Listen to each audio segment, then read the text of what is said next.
Many are still grieving. Some families will be lost to one another forever. To those of you who face the difficulties of reconnecting with family and establishing ongoing relationships, we say sorry. We offer this apology in the hope that it will assist your healing and in order to shine a light on a dark period of our nation's history. To those who have fought for the truth to be heard, we hear you now.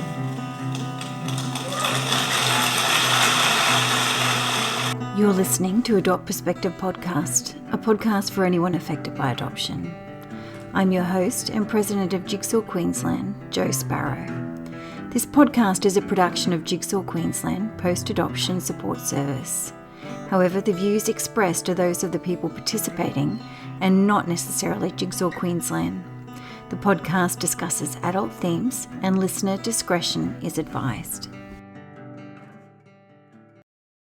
Hi everyone and welcome to Adopt Perspective. I'm your host, Jo Sparrow, president of Jigsaw Queensland. Today's guest is someone whose work is reshaping how we think about adoption, identity and intimacy.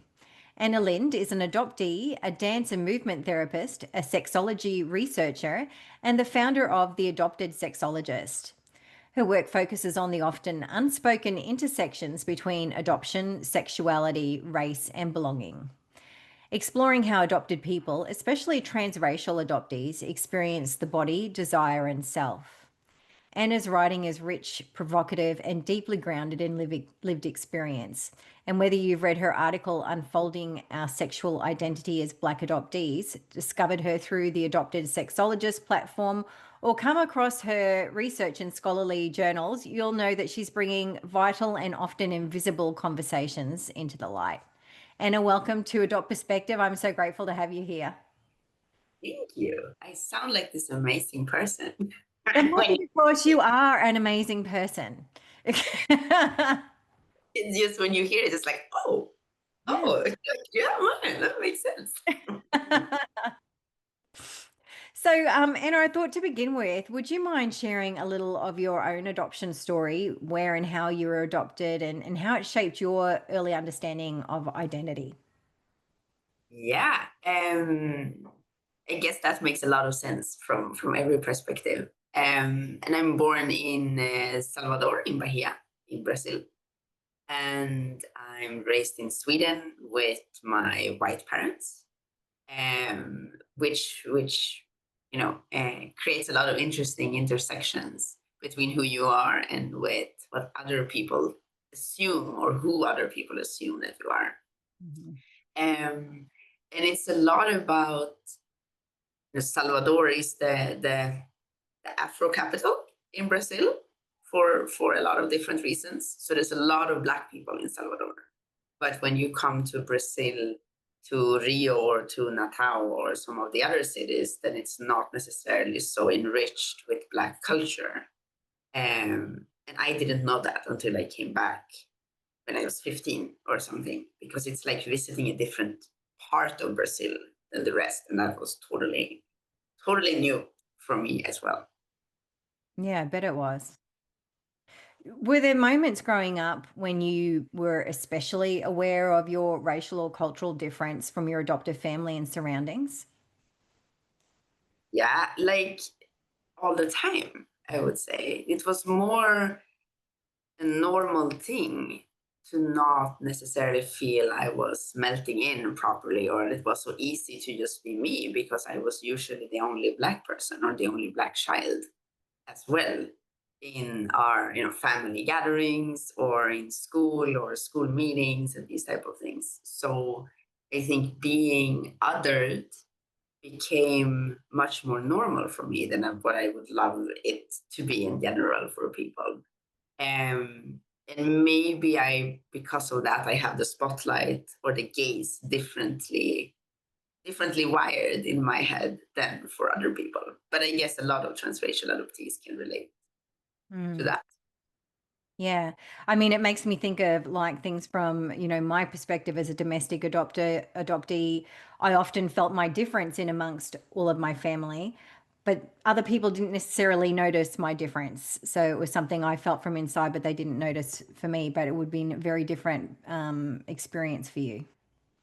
Yeah, but still, and then it's interesting when you say it, because the question is maybe then what is the best? There are best, but like what would be the safest depending on which age we are in and the context? Because I bet that it feels even more complicated to know that you're different and you feel it, but nobody else see it. And then it can probably, become a thought in your head like, is it only me? Or like, why is it like that? Compared to my experience where it was like, it has to be this, actually. Like, this is what it is, which is also not true every time, But yeah. Yeah, incredibly complex. So, how did your early experiences influence your path into therapeutic and academic work? I think, I don't know if every therapist would say this, but I think a lot of us would say that we needed to understand something that nobody else understood about ourselves. Um, which I did was a strong, motivational factor for why I studied. I went from doing social work to study counseling, and then to study dance and movement therapy, and then to sexology. Because it's constantly felt like I had a different experience than what was described or what was the official experience of things. And I couldn't figure out what it was, except for, diving deeper in what is actually going on in the interaction between people, but also what is actually going on inside of me that nobody seems to be able to catch. Um, and also the longing for feeling healed, like the longing for actually being able to access and live the life that I had, that I was given, that the opportunities that came with being a transracial adoptee in my case. Um, and I just felt that I couldn't access all of that anyway. I was anyway not, amazingly happy or grateful. And I couldn't really figure out why that was the case, because I saw a lot of things. It didn't mirror how I was feeling inside. Yeah, I completely relate to that because I think my last 11 years of work and academic life have been focused on that as well. And even my work with Jigsaw, even though it's helping other people, that in turn helps me and helps me understand myself. Conversations like this, I'm learning things all of the time. Yeah, so it's interesting how many of us have our experiences lead into pathways that help others, but in turn help us. Yeah, because healing is only happening in community or in relationships. It doesn't happen when we are alone, because we cannot heal alone or like in a vacuum. But I'm also thinking it's again about being mirrored or not. Because if you can mirror somebody else in a situation that's more challenging or painful than the one you are in now, that's creating empathy. And the more empathy we have and we can give, it's a win. I mean, well, yeah, empathy is a win always. Yeah. Um, but I'm not sure. Like, it's not all the time when I'm studying or when I have been studying that I'm 100% reliant on, the information we get or the theories we work with or the books that we read. And I'm like, I'm not sure this is actually how it is for us, though. Like, I'm not sure this is exactly how it is for adoptees. Yeah. It's a Um, bit niche, isn't it? There's like some other avenues and unfortunately not explored enough. yeah, that's usually the feeling actually for me as well. Yeah. So your article, Unfolding Our Sexual Identity as Black Adoptees, is powerful and deeply personal. What led you to begin exploring this intersection between race, adoption, and sexuality? So I think the main thing for me when I was getting a divorce, and I was sitting at home a Friday night with a glass of wine, and I was like, what the hell? Like, how did this happen? What should I do? Who am I? Like all of these big questions that you can obviously not solve with a glass of wine Friday evening. Um, but I was feeling lost in a way, that was new. It was not new, but it was also new because I suddenly realized that I forgot everything that was about me and what I liked and what is important for me and what was the things I wanted to do.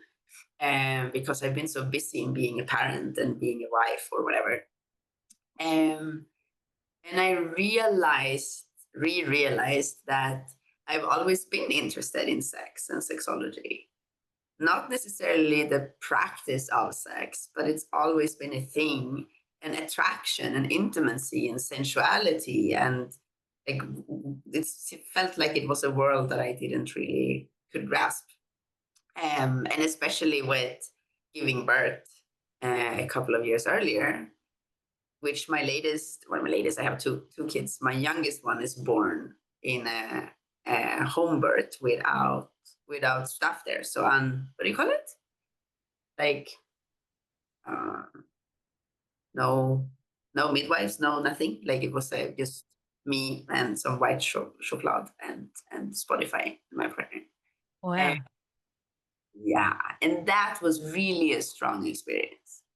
In so many ways that are so related to sexual health and sexuality and reproductive health and rights and so on and so on. So when I was sitting there drinking wine and considering my life, I was like, can you study sex? How do you do that? It's like, oh, you can actually. Like it's a master program. It's like, I'm going to do that. So I brought that situation in when I was doing my master thesis. And like, is it just me really? Like, or is this a thing that's nobody really had time to look at closer? Because if I'm raised with white parents and my gaze for that from that experience is more white, because everything I see around me is white, then how will that affect the people I choose to date? And what happens with me if this is how I choose? I think that was the question that started. That's I mean, that's fascinating. And I'm just thinking about how as adopted people, it is very difficult, I think, for us to figure out who we are and what we like. For years I couldn't have told you what my favorite colors were and what things I was into, and it's only in the last, again, maybe the last 11 years that I've started to populate my house and myself with things that I've figured out that I like that are separate off from my adoptive family and their interests. And it's been real work to do that. It's been very challenging, but also very healing. And unfortunately, the sort of more steps back I take from my adoptive family, the closer I seem to get to myself, which is a bit strange, but maybe not so strange at all when you think about it. Yeah, it's like you're saying, it's strange, but it's also not strange because we're supposed to create a distance and become ourselves as a with normal development, whatever we want to call it, when we are teenagers and so on. And we're supposed to do that all the time, bit by bit. We're exploring and we are going further out and we are becoming ourselves. But it's not surprising at all, though, that feels different and it comes with a different price. With our kind was, I almost said, well, our kind, because of our early experience of already being relinquished or already losing that extremely important connection. Mm. So it feels like it's a lifelong exploration to find yourselves. And I'm also thinking that we in general we make a mistake when we talk about identity as one thing, because the more I unfold around sexual identity and sexuality, it's like it's not one thing, it's fluid. It's changing through life, and our ideas about it change, our what we're attracted to change, what we want to have or not change. And then maybe it doesn't really make sense to Mm. talk about it like one thing. But we have many layers of social identities, and our sexual identity is one of those things that just Yeah. there in different ways. When I was rereading, all of our preparation for this conversation this morning, I was thinking back to when I was probably a young teenager, and I had a older adoptive brother who was not adopted. He was biological to my parents. He was 14 years older, and he moved in with his girlfriend. So this would have been back in the early 80s, maybe, when that was still not that common, that people would live together before they were married. And I Right. remember my adopted mother saying to him, look, I can live with the fact that you're going to be living together outside of marriage. I get that's what people are starting to do, but please, please don't ever have a child outside of marriage. Please promise me you won't do that. And I remember at the time thinking, oh, I was born outside of a marriage, and what does that mean about me? And then like the terror I found as I went into my teens about what if I fell pregnant outside of marriage, and what would that mean? And all of those things spoke a lot to how I viewed sex and my body and autonomy, and how other people viewed it and me. So there's a lot to unpack, isn't there, as we start to grow and re-examine all of those influences. And it becomes, you used such a good word a couple of minutes ago, which I don't remember right now, but something about bringing in the things that you like, or like, don't remember. It was a great word. And I think this is the same. Like when we hear something, or when we are challenged with something, or when somebody is giving us comments like that, then those things become voices inside of us ourselves as well. And not always making it easier to navigate life or to navigate ourselves or anything, obviously. But for me, I had the exact same situation when I was 14 or 15. But I made an abortion in that age because I got pregnant by, not in a way that was making sense.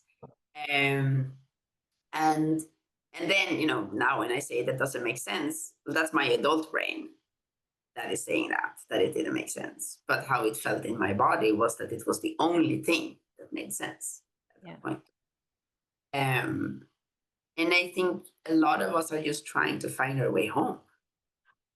Like trying to find out where is my shadows? How do they look?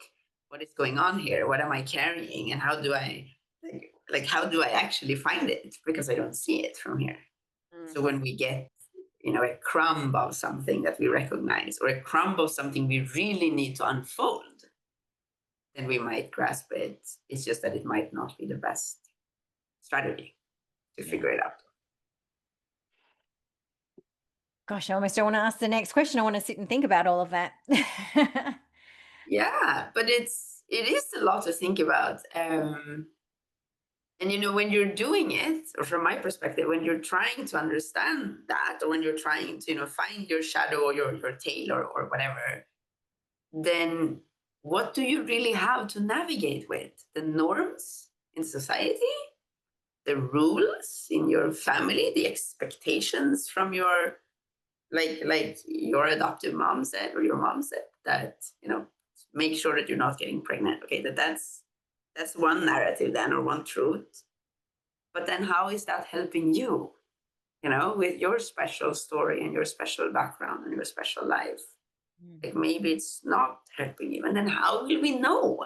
Like, how do you navigate life when the things that are said might not be in your best interest, but in the society's, or for somebody else's reputation? Or it's a tricky black hole to be stuck in from time to time. Yeah. So you describe the silencing or invisibility of the racialized body in adoption narratives, particularly in relation to desire and sexual identity. Can you speak to what that silence feels like for adoptees? Yeah, because it's a very weird either or thing in many situations, in many countries, or in many for many people. Because so when I was raised in Sweden, which is a very colorblind society, then nobody can talk about color or race because they don't see race or color, meaning that they are not racist. And this was this is the truth, or the Swedish narrative about it. But that means that a big part of me is invisible, though. So even if, and of course people do, have a relationship to the idea of color, or the idea of ethnicity, or the idea of race, even if it's not relating to me personally. Because if I am the only Black person or Black child that enters the store, then I'm visible. And then it doesn't matter if somebody's telling me that, we don't see color, we're not racist. No, but I am visible though. Like that's what it is, end of story.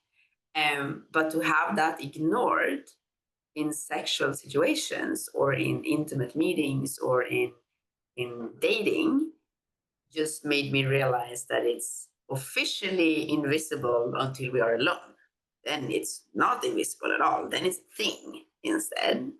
And it could be a tool or a thing that makes me, sexualized or objectified from the other person in a way that I wasn't prepared for, because nobody talked with me about it, because nobody sees color. So I think for many of us, it is an either or thing, that it's been invisible officially until we start to date, or we're not starting to date, where it's like, no, I'm not turned on by you, or your hair or your body or whatever things it is, because we don't look like our other peers that we are raised with, maybe. Or it could be, oh, I love your almond shaped eyes or your chocolate brown, these things that are just sounds like compliments. They are not compliments. But the younger you are, you're like, oh, thank you, I think. And then you're like, well, wait, or does it feel like thank you? But nobody's, helping you out to figure that out, what to do with it. Also, nobody wants somebody else to feel uncomfortable. So it can also be hard for parents or whatever to like, hey, that comment doesn't make any sense, don't say it. Yeah. And probably, I'm just thinking off the top of my head here, but white parents of a transracial adopted child, probably if they're thinking from that lens of, I don't see color, they don't want to talk about that, because then it's the elephant in the room, isn't it? I do see color, and I am dressing the difference. Yeah. Yeah. And of course, nobody wants to be called a racist. And that wasn't the point either. But if somebody constantly is ignoring the fact that I'm Black, even though I'm dressed up like a doll to be visible in social context, for example, then it matters though. Like it does matter, because the more visible I am, even if people say that I'm not visible, the more the more dangerous is that for me as a child, because there are predators and not especially nice and cute adults everywhere in the world. So for me, it doesn't make sense that we don't talk about it, but rather, how is race or ethnicity a thing in this situation or not? And it might not be a thing, but it might also be a thing. Because even if you don't make a thing out of it, for example, because you simply meet so many people everywhere, so it doesn't, that's not a thing that you talk about or that makes sense for you to focus on. But for somebody who is deeply traumatized by the fact that they are always been othered or always been visible based on their skin color, then for them it might be really traumatic to have a conversation with you, for example, even though it has nothing to do with you personally. So I think the question, like, how does race or skin color affects us, or in which ways, would make more sense than for somebody to, always jump to say, oh, but I don't see color. Yeah. I'm not racist. What's jumping out at me about this conversation is how important informed support services are when these situations, when transracial adoption is happening. The importance of being able to address these things and have conversations right from the get-go and not being blind to them is just so important. So important. Yeah, and I don't know why, because it's like people have this idea about sex, which I don't think is so consciously expressed. But I think if we talk about sex and people get nervous, because people do in general, it's a tricky topic to address for many people. I talk about it all day long, so whatever. But if you get nervous when we talk about it, for whatever reason, you being nervous, it's a very similar experience in your body to be aroused or to be sexually aroused. So I think many people also feel very uncomfortable being nervous talking about sex with their partners, with their teenagers, with whoever it is, because they actually think that they are getting aroused. Right. Yeah. And they absolutely don't want to be aroused talking about sex with their kids. Yeah. A perfectly good translation of why you're blocking it out, but it doesn't mean that you are like it's not the same. That you're nervous and that you're aroused is not the same, but anxiety is a high arousal state in your body, and so is sexual arousal. It's very easy to accidentally mix them up. Yeah. That makes sense. So you also mentioned the idea of the desexualized good adoptee, inverted commas, versus the hypersexualized, racialized body. How do these conflicting narratives show up in the lives of transracial adoptees? In a lot of ways, because if somebody feels or thinks that they need to kill themselves in a way to be accepted and to stay in that family or in that context, or showing up as they should, then they might also kill the urge or the desire or the passion for exploring themselves, for exploring sexuality, for going into the zone of being naughty or being whatever norms that are in that time and in that society.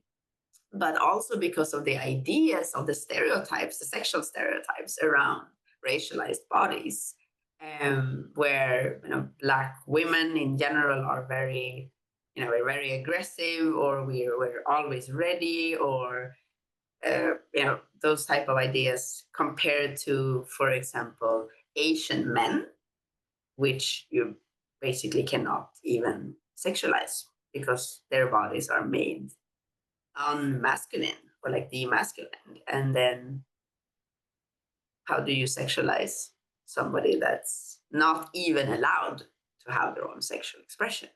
So Mm-hmm. there's a lot of these stereotypes that we navigate all the time. We just don't realize how much they're affecting us. But how often do you see photos or models or images of men from Asia? And it's like, that's maybe not the most common thing we see. Also, if you think about pornography, like, is that a category even? And then how is it for that category of men to find their own voice and their own inspiration and their own sexual expression, when the whole society is totally opposite, might be totally opposite? Yeah. So there's a lot of things around this that makes it hard for us to really understand who we are when we're growing up in this. Because of course, if you are a transracial adoptee, a man from Asia, then how will your white adopted parents talk with you about this? Because they don't know. Yeah. We figure these things out along the way, and then suddenly when we're almost 40, we're like, oh, okay, now I get it. Because of course it's hard, and of course you cannot talk with anyone about something you don't know, but you can at least be a bit supportive in navigating it. Because if everybody has the right and the longing for relationships and connection and exploring your sex life and so on, well, then it's a sign to you, then you should address that with your child. And that's maybe the sign you should take. Yeah. So, what kind of spaces or conversations do you think we need to create for adoptees to safely explore their bodies, boundaries, and identities? So I think it depends on the age, I would say, because from early age, our parents and caregivers are the role models in how we navigate consent and boundaries, and we do it in our ordinary daily situations everywhere. When we're eating, what kind of clothes are we wearing? When are we leaving? Are you ready? Like, you knock on somebody's door, you don't just enter. Like, all of these things are parts of our upbringing, which shapes the ideas of what we have, or what is accepted or not, and what is okay or not, and how well somebody's listening to me when I say no or not. And I think if we would be aware of how important those things are from the start, and also I would love for parents to talk more about this together, like sit down together and talk about consent and boundaries. Because of course we learn by listening to others, and it's not easy to understand all of the things either. But because it's different, because, you know, adoptive parents did not, carry that child and give birth to it, then it is a different process of understanding who belongs to who. Like, how melted together are we or not? How much space should we have when I'm longing for more, or the opposite? And like, it's tricky things to identify, but it doesn't mean that my child should have the door open to the room all the time because I want access. That's not the same. And sometimes we need to hear somebody say that out loud for us to like, oh, right, shit, actually, they don't relate. And it's like, no, they don't. And then good, we can drop that and we can do something else. But again, then you have the shame. So, if I would ask you to think about a word that is related to sex or your period or your body, that you're like, I cannot even say this word out loud. Like, don't ask me to say it. Then that word or the idea you have about that word might be blocking you from even having conversations with your children. And I usually ask parents that, like, what are your scary words? And they're like, I don't have any. And I'm like, well, okay, so now you're recording and you're planning to have this. So I'm not going to say those words. But otherwise I say it out loud, here and there. And you can see on people when they're like, like, oh, don't make me say it. And I'm like, oh, but it's interesting. How come that word is so scary for you? And then it usually has this, my mom couldn't say it, or this was the ugliest word my dad could, or whatever. But it's like, okay, is that what's blocking you from having a proper conversation? Then maybe you should practice in using that word. Or maybe you should just use another word, like it's just, let's figure it out instead of having these major blockages of things that doesn't make sense. And also, if you have that level of anxiety or stress or feeling that level of shame for a word, then of course you will avoid conversation. How would you have a conversation about sex if you cannot use the words that you need to use? It's I've obviously been thinking so much. I've been very excited to have this conversation with you. And so much so that I think it invaded my sleep last night and I had a dream. It was actually a disturbing dream. This is not a disturbing conversation, but it was a disturbing dream. And it was kind of based on the reality of my childhood. And something that really I woke up with feeling was how it felt like as an adoptee, my body didn't belong to me when I was in my adoptive family. And I remember my adoptive mother was, so I'm a person who doesn't crave a lot of physical attention, touch and that kind of stuff. And if I need comfort, I've turned in, which probably is a lot of adopted people, rather than looking out, because there was no one out, when we were infants. But my adoptive mother was somebody who desperately craved physical attention and love, and who would constantly be grabbing me forcibly into hugs and making me kiss her, or saying, just kiss me, just hug me, and it would actually feel like burning on my skin. It was so uncomfortable. It felt horrible to the point where I would want to push her off, but I couldn't. So I felt I had no boundaries, and it stayed with me and has impacted my life in many ways afterwards. Is that something you come across in your practice with adopted people, that they kind of don't feel like they own their body because of their experience? All the time. Yeah. This is the main problem. All the time. And there is so many similar situations and stories to what you just told. And also because, you feel that you cannot push them away, because to what price are you rejecting them? What will happen? Yeah. And how will that be if you do that officially, for example? What will happen when you come home? And it's when love and unconditional love, which we are supposed to have as children because we need it for our survival, has been, invaded by a transactional team, or a transactional energy or transactional points, then of course it shifts everything else as well, because it's implying a different framework for how our relationship works. And then how will I know if my body is for me or not? Because somebody just bought it also. Like, it's like, it doesn't make sense. Yeah. And I mean, only carrying that fear around probably also makes a difference for us in what we are saying no or not to officially or like out loud. But of course, also the fact that if somebody is, craving physical contact to that extent, they're probably also not reading the room properly. Because if she would have read the room and saw you before she, grabbed you, then she would like, oh shit, oh, I'm sorry. Like I didn't realize. Like I really wanted a hug. Like I just realized that's not what you want to do right now. Sorry. Yeah. And then, it would have been a different interaction and you would have felt more like your boundaries were acknowledged, even if she didn't get what she needed. But to be an adoptee or to have an adoptee body can for many people be like, no, my body is not for me, actually. Like it's never was for me. I wasn't even wished for.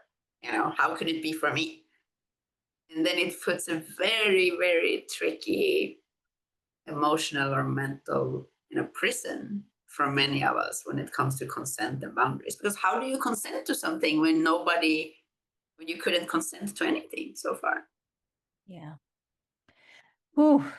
Yeah, and it's like, because we're pinpointing, how do you find home in your body then? Like, who am I? Where do I begin and end? And can I ever find myself? Like, do I have the right to exist in my own ways? Like we're pinpointing all of those things and questions in the same time. And for everybody, for anyone listening, doesn't matter what kind of reaction they get, but I would really suggest that take a deep breath and sit with it, because it's information. No, we don't need to jump to any conclusion, but like this is information. And you're getting information now from yourself, from your signals, from how triggered or sad or upset or annoyed or whatever it is that you're feeling. Now we can look at what is the function of what you're feeling. We don't need to react. We don't need to, jump anywhere, but like, what is this reaction telling you right now? And you can write that down, or you can, save that, and then we can visit that again. That's what I would suggest that people do. Thank you. Thank you. So what inspired you to start the Adopted Sexologist, and how has that space evolved? Likes, of course. No, I'm kidding. But so by the way, working with sex is like the best, because you can always make people uncomfortable with bad jokes everywhere in the world. But also, I think for me personally, there is so much around sexual liberation and like the erotic self and embodiment that makes me feel empowered in myself, in how I walk, in how I dress, in how I approach my day, or whatever it is. And I just, because that's the place where I feel empowered most of the times, then it's also been a place where I learned so much about myself, and so much about myself in this type of body that I'm in. So I think creating that space, doing what I do, is because I think finding that empowerment and unfolding, the layers of shame and ideas and norms and whatever that's going on upon our sexual identities or sexual desires, I think it could be helpful for a lot of people. So I've just been trying to hold some space for different thoughts from different things that would make sense, and trying to be more visible, just so we can, just shake things a bit and see what's actually going on. Because like you said, it's like you have to find yourself all the time. Wait, what I said, you said it, I don't remember. But like we need to find ourselves and we need to navigate it. But like, yeah, how would we navigate our sexuality and desires in this crazy world with all the pornography and stereotypes and people who doesn't respect boundaries and shame, because we already feel shame around our bodies, a lot of us do, for a million different reasons. And how can we release that so that we're not walking the world in this, strong sense of I'm not accepted, I don't belong, I don't, I don't have the right to speak up, and so on. Yeah, that's great. So in your therapeutic and group work, what are some of the themes that consistently arise for adopted clients navigating intimacy, embodiment, and sexual identity? Oh, so I would say intimacy in general is a topic where I appreciate to spend more time with, because how many different ways do my clients have to access intimacy, and how many ways would they like to have, and what does intimacy mean? Like what does that mean if somebody's giving them something, or somebody is sharing something? What makes that conversation or that meeting into an intimate meeting or not? And to look closer at those things, like vulnerability, for example, or connection. What does it mean to have a connection? And what I usually return to is to remind, well, everybody I meet actually, to remind people of that you need to have a connection to yourself first. And you need to feel that you are grounded or anchored, and that you are, walking the world pretty steady in yourself. So you need to find home in your own body. And if you don't, then, how would you actually know what you're supposed to choose or what direction you're supposed to go? Because if you're not home in your body, then how will you know how to find your gut feeling or your intuition, which is supposed to guide you? And like, how do you do that? And it sits very well with adoptees, because it's maybe more of, like an old wisdom than a westernized truth or a westernized way of organizing life. And many of us we're not feeling so home in that type of truths or those type of manuals for navigating life, which I think is also for everyone. Like, I don't think everyone in general feels so extremely, it's amazing all the time. But it's probably easier for us who already feel that we're not 100% belonging here or in our family or context to reach for something else. Yeah. I mean, this next question probably interplays with that, because you've spoken about the idea that for adoptees, the body often carries both story and rupture. I feel that one. How can therapy, movement, or sexual expression become the site of reclamation for healing or healing? And it's yeah, and I feel you here as well when you're saying it. It's easy to feel, like it's easy to understand how that feels. And I think just the word rupture makes something like change inside of my chest. Um, because it's both.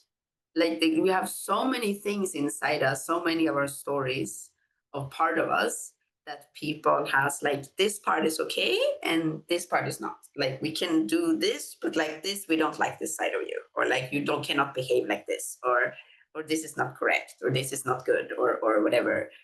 And I think it hits differently for us, because when can we then be accepted for all of us? When, like, where is that place really there's somebody will love me unconditionally? Where is that? Because if I translate everything in my upbringing to, okay, this part of me is okay, but this is not, and it is because I'm adopted, then that will shatter me inside. And maybe that's not at all what my parents meant, not at all. But if that's how I felt, though, repeatedly, then that's going to break some parts of me. however I do it is going to be painful. And trauma is ruptures. Trauma is by definition when we cannot integrate our stories, like when we cannot make meaning out of our experiences, when we cannot carry them. So with that said, how would we carry ourselves and our stories properly with the dignity, with the honor that we have, with the worth that we're coming with into the world, if we're never accepted for both sides or all 4 or 5 sides of our stories, because people think it's complicated, like it doesn't make any sense. And with that, it's so important to acknowledge that we need all of those sides, and we do. And it can be extremely painful and hard work to find them, or to even have people to accept them. But it's not either or. It's not a contest. If I need to go and find my biological parents, it doesn't mean that I automatically say you are not my mom to my mom. And for all adoptive parents listening, you don't need to take that personal. Like, you don't need to make everything personal about this, because it's probably not. It's both. But you can take a deep breath and you can consider what it means for you personally. But that doesn't mean that what I said or what somebody said is like an attack or is critique or is about you as a person. Like, no, you can let that go and breathe. Because it's not either or, it's both. And it will always be both. And if we're not allowed to have both, then we are stuck in the shadows in between. And that's an impossible place to be in. It's dark, it's like quicksand, we have no idea how to get out. And there is no good way to get out when we're stuck in, you cannot exist in your own way. You have to be in the way that I tell you to be, or in the way that this society tells you to be. How would we know? How can we choose? Like, we're too young and unexperienced to choose until we're like, I don't know, 40, 50. And then, we might not feel that we know how to choose anyway. Yeah. I mean, it's the most natural thing in the world to want to know where you come from and your story. And I often think when, I've known adoptive parents who are resistant to that and have bred that resistance into, or breathed that resistance into their adoptive children, and they haven't gone searching until maybe after they've died, or not even then. And I think you're denying yourself the opportunity to know your adopted child fully by allowing them to explore and figure out how they are. Like, isn't that the most important part of a parent, to get to know who your child is fully and let them explore? And it's like you said, it's not an either or an or, and it's a natural thing to want to know. Yeah, I think the fear hits differently, because if my biological child would want to travel the world and not live close to me anymore and so on, then I would be sad, because I would want them to live close. Probably I would, but I might not have this fear, about my role as a mother, that it would be, forever changed or whatever it is. I wouldn't take their wishes or their longings for exploring the world as I failed, or I'm not a mom anymore. Because at some point I became a mom if I adopted my children, by signing a paper, by paying for the flight tickets or whatever was going on. And it wasn't a natural process. So I think for a lot of parents, mothers, parents that didn't go through this biological process, then isn't that fear must feel so different in their bodies, because they don't feel necessarily the connection or like that we're together. And then of course the reaction might be very different from how my reaction would be. It's still not valid to make it to a personal thing though. And like, we should not need to wait until our parents die to do our things. We should not. Like, that's not fair, with all the respect for their fear or whatever it is. But like, no, you signed up to be a parent. It sucks sometimes. No, it's like, it's not easy at all. We all signed up for discomfort, anxiety, panic, and feeling that we're worthless as parents from time to time. We signed up for that. Own it. Do your things. We're all in the same boat here. We really don't know what we're doing from time to time. And that's it. Own that, please. Please. So we spoke earlier about what sort of motivated you to start working in this space. Now I'm kind of keen to know, how has your own research process been personally transformative for you? It's like every time I speak with an adoptee or adopted parents or around this topic and theme, I feel so, I'm not sure if blessed is the right word, but I'm not religious. So for somebody with a religious background, then maybe that feels different. But for me, it feels like a gift to be able to constantly share and unfold something that I personally have such a strong relationship with, and that when I was deciding to write my thesis about international adoptees, and I asked my supervisor, I'm like, did any do this before? Does this make sense? And she's like, does it make sense for you? And I'm like, I don't know. Like, how would I know anything? And I was like, oh, right, wait, actually, I do know it somewhere already. I couldn't grasp it.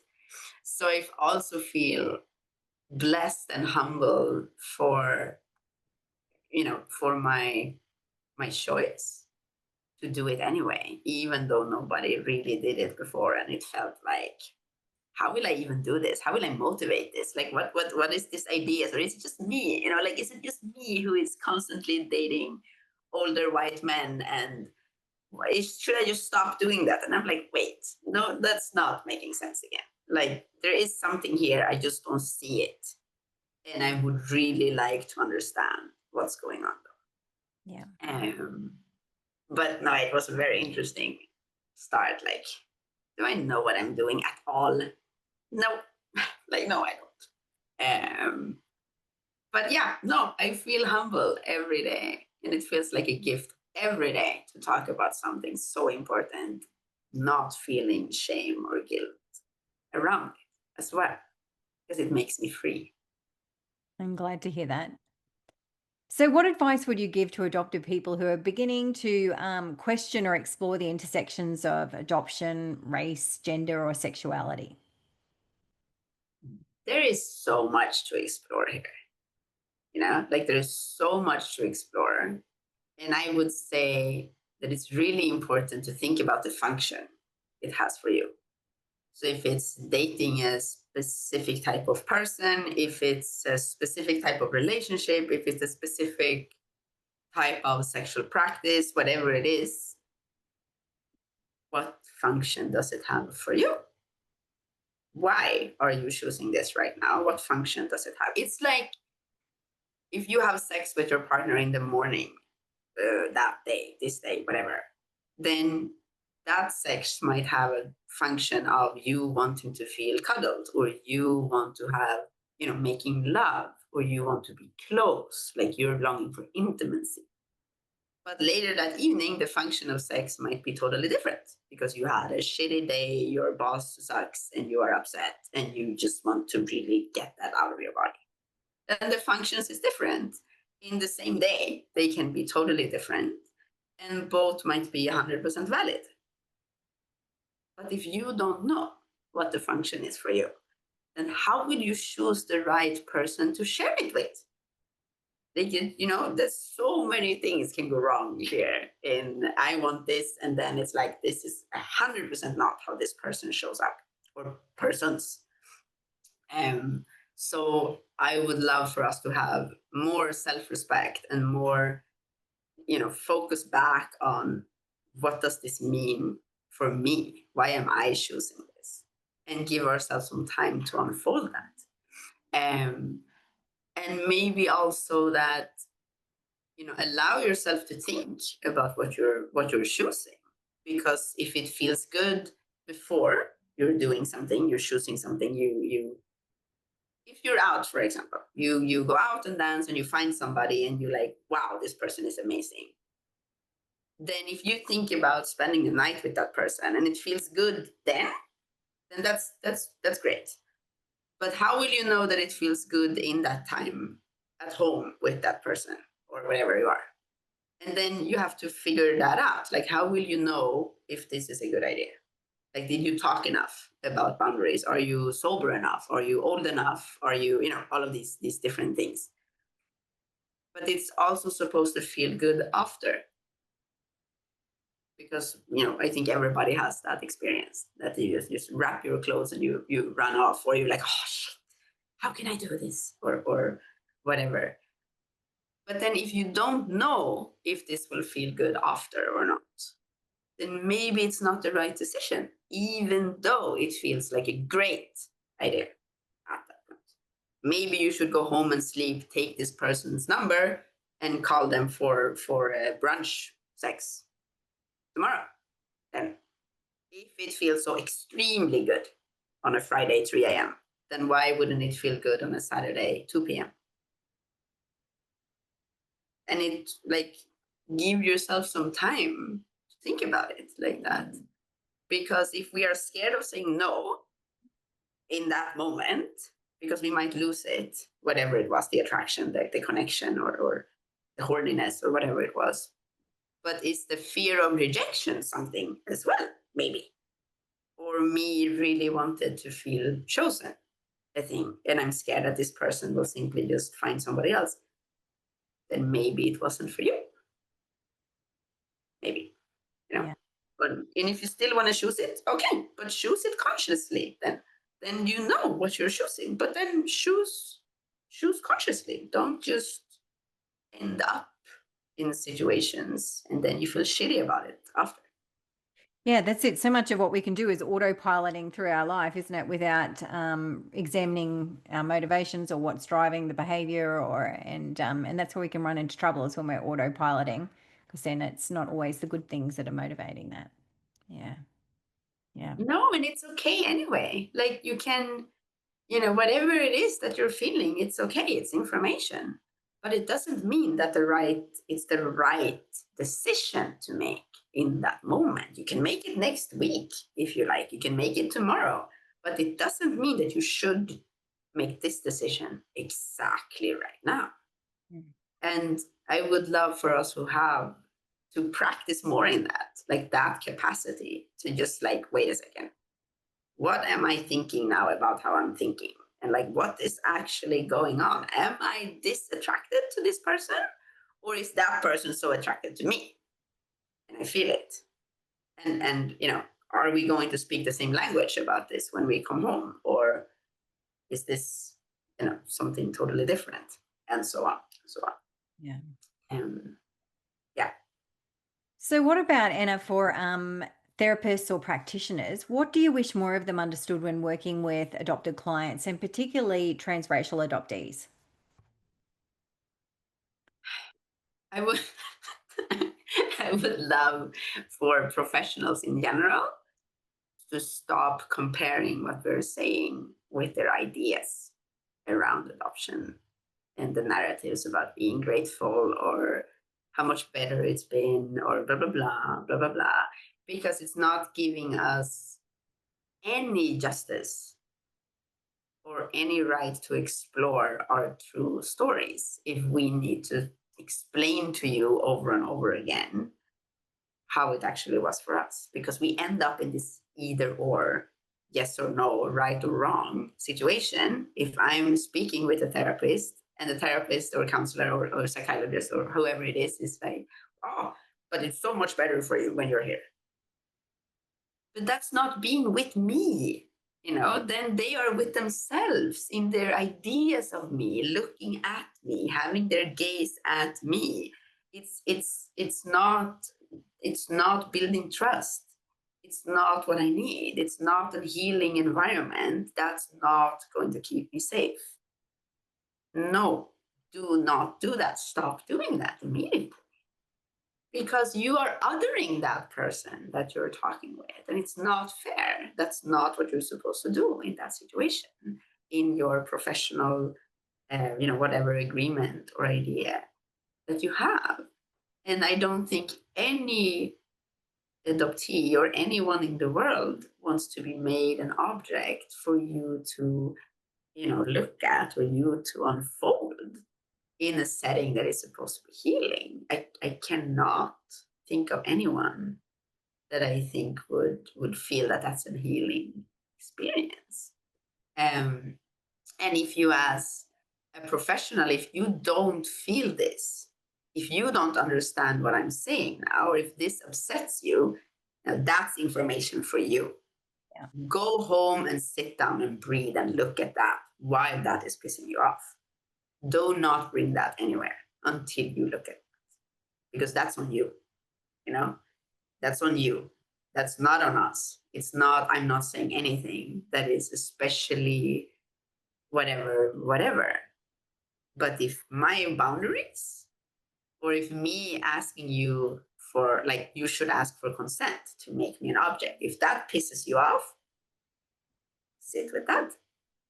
Good on you. Have a nice week. Love it. So what's next for you? What new directions or projects are you currently excited about? I have so many interesting things. I love what I do. So I'm considering seriously to write a book that has a focus on the experience of selling sexual services, or selling sex, or prostitution, or the transactional sides of sex. Because one of the things that we don't talk so much about is how many adoptees that have that experience, either for somebody else to offering them money or something for sexual services, or others who accidentally end up in those type of transactions. And there is so much shame and guilt around that in so many ways. And I still hear those stories. Like, I hear a lot of those stories. So I'm considering that maybe I should write something about that, without, pointing anybody out, without saying that somebody needs to speak their truth or whatever these things, because that's not for everyone all the time. But from a professional perspective also, how can we explain the different sides of that? Like, is it the longing for melting together, or is it, the lack of boundaries? And of course, it's all of it. Like, it's again, all of the different truths. But that's one thing that I'm excited about. Yeah, it sounds awesome. Please stay in touch. If that comes out, I'd like to read it. Yes, I will, of course. And otherwise, I think just continuing to unfold what sexual liberation is, and like how many different ways is it to heal, and how can we make sure that that reaches as many people as possible. Yeah. You're doing fabulous work. And thank you so much for joining us today. You've been an absolute joy to speak to and to get to know as we led up to this.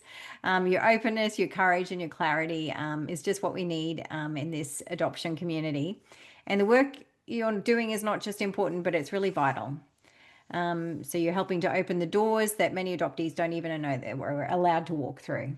So thank you. Yeah, thank you. Thank you.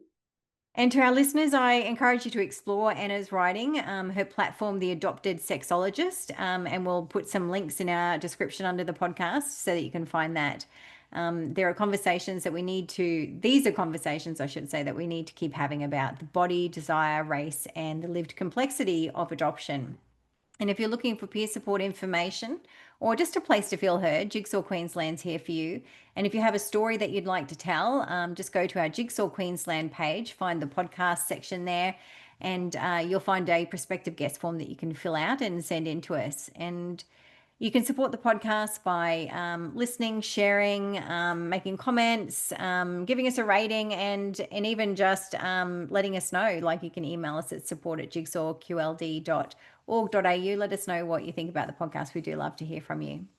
So thank you again for tuning in to Adopt Perspective. I'm Jo Sparrow. Take care and bye for now. Thanks for listening to the Adopt Perspective podcast. If you'd like to find out more, go to the podcast page on www.jigsawqueensland.com and you'll find a wealth of information and resources on the website. If you reside in Queensland, you can reach Jigsaw Queensland's Forced Adoption Support Service on toll-free 1800 21 0313, or you can call Jigsaw on 07 33 58 6666. If you live in another state of Australia, you can still call the Forced Adoption Support Service number and your call will be answered by the Forced Adoption Support Service in the state that you're calling from. In every other state, Relationships Australia operates this service. A big thank you to Matt Sparrow for composing and recording our original theme music. Until next time, I'm Jo Sparrow saying farewell from Adopt Perspective, a podcast for anyone affected by adoption.